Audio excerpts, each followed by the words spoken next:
What happens when the command turns fragile and every signal becomes a beacon for destruction? That's the reality of drone warfare in Ukraine today, where every strike isn't just about hitting targets, but about unraveling the very system that keeps an army moving.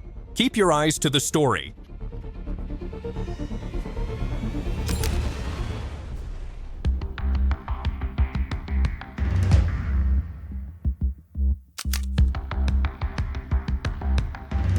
On August 27th, the Ministry of Defense Russia released combat footage that showed just how central drones have become to this war.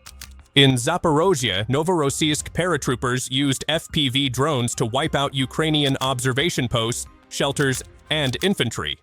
The feed looks simple, a camera strapped to a buzzing machine, but what it captures is the collapse of strong points that soldiers depend on. Without those eyes on the front line, Ukrainian troops are left blind and vulnerable. In the same region, the Dnipro group revealed another side of drone warfare, defense. Their operators sent UAVs into the sky not to strike, but to intercept enemy drones with wire ropes. Crude, cheap, but brutally effective. These mid-air kills stripped Ukraine of its scouts before they could relay positions. Meanwhile, in South Donetsk, the Vostok group showed what offensive drone strikes can do, hammering both manpower and hardware. Each hit was a reminder that drones are no longer just about spotting targets. They are weapons in their own right. The sequence of that day's report was closed with news of the Rubicon Center, where specialists used drones to tear into Ukrainian hardware, communication systems, and frontline facilities. This wasn't just about blowing things up, it was about cutting the cords that hold battlefield operations together. When command and control networks go dark, entire sectors risk paralysis. Taken together, the footage painted a picture of a drone war that hits on every level, blinding, intercepting, striking, and dismantling until Ukraine's defenses look less like a system and more like scattered fragments. Yet, such a storm doesn't escalate from nowhere. To understand why August 27th looked like a coordinated strike of drone warfare, we must rewind 4 days earlier. On August 23rd in Military News Telegram channel, far from the chaos of South Donetsk, Russian Iksovod vehicles targeted the long-range UAV control antenna of the Ukrainian armed forces near Pogorelets in Chernihiv. At the time, it might have seemed like a small tactical victory, but in reality, it struck at Ukraine's ability to manage and coordinate drones across distances. This was not about shooting down UAVs already in the air. It was about blinding Ukraine's control systems at their source. Fast forward to August 25th, through the same channel, the tempo of strikes intensified. The center group's UAV units destroyed not just one, but 2 enemy drone control centers, while simultaneously disabling a Ukrainian Starlink. The impact of this move cannot be overstated. In modern warfare, Starlink is the connective tissue that binds units together, providing battlefield communication and coordination. Its loss sent ripples of confusion across Ukrainian positions, breaking the flow of command.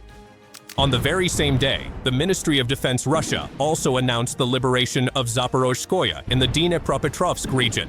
This breakthrough wasn't achieved by artillery alone. It was enabled by UAV support. The Vostok Group's 57th Motorized Rifle Brigade advanced with drones providing fire support, dismantling more than 10 pieces of Ukrainian hardware and overwhelming defensive positions hidden in forest belts. It was a powerful signal. UAVs were not isolated assets, but multipliers of infantry success. Then came August 26th, a day of precision coordination. In Kherson, a Russian helicopter launched a light multi-purpose guided rocket, or LMUR missile, against a Ukrainian UAV control position, a strike that blended manned and unmanned systems. Meanwhile, in the Krasnoarmysk direction, ZALA drones scouted and pinpointed targets, feeding coordinates to Lancet loitering munitions. The result was surgical destruction of armored vehicles, fortified positions, and mobile enemy hardware. Here, Russia showcased a new rhythm of warfare: detect, designate, and destroy, all in near real time. Yet this chain of strikes forces us to confront a harder question, one that cuts deeper than daily battle reports. What do they truly expose about Ukraine's defensive architecture? Let's break it down.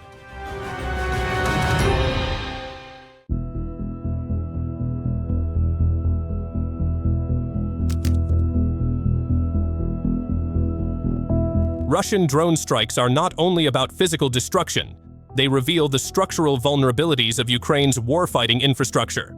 Every successful UAV hit exposes a pattern. Ukraine's command and communication nodes are fragile, often too exposed and reliant on systems not designed for contested battlefields. Consider the repeated targeting of UAV control centers.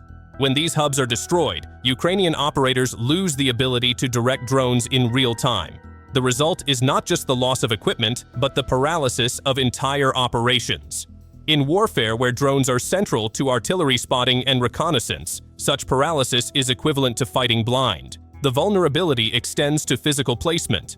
Many of Ukraine's drone control facilities are positioned relatively close to the front lines, allowing operators to react quickly.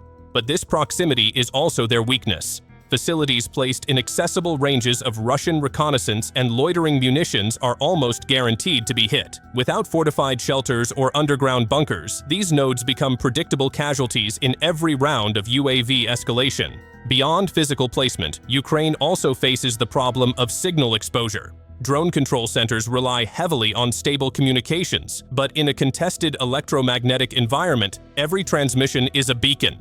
Russian electronic warfare units exploit this by tracing uplinks, jamming signals, and even hijacking control feeds. Once compromised, a control hub can be destroyed remotely, or worse, its drones redirected against their own side. This battle isn't only about strikes and counterstrikes, it is about tempo.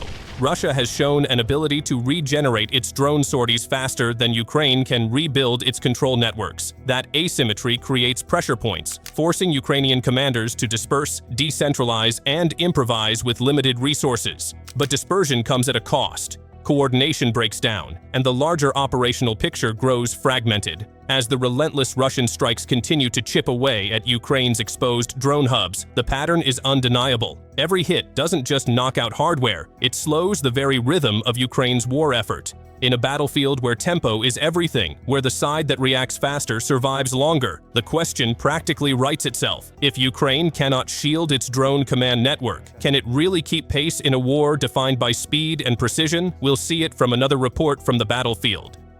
So, that's today's wrap-up. Thanks for watching.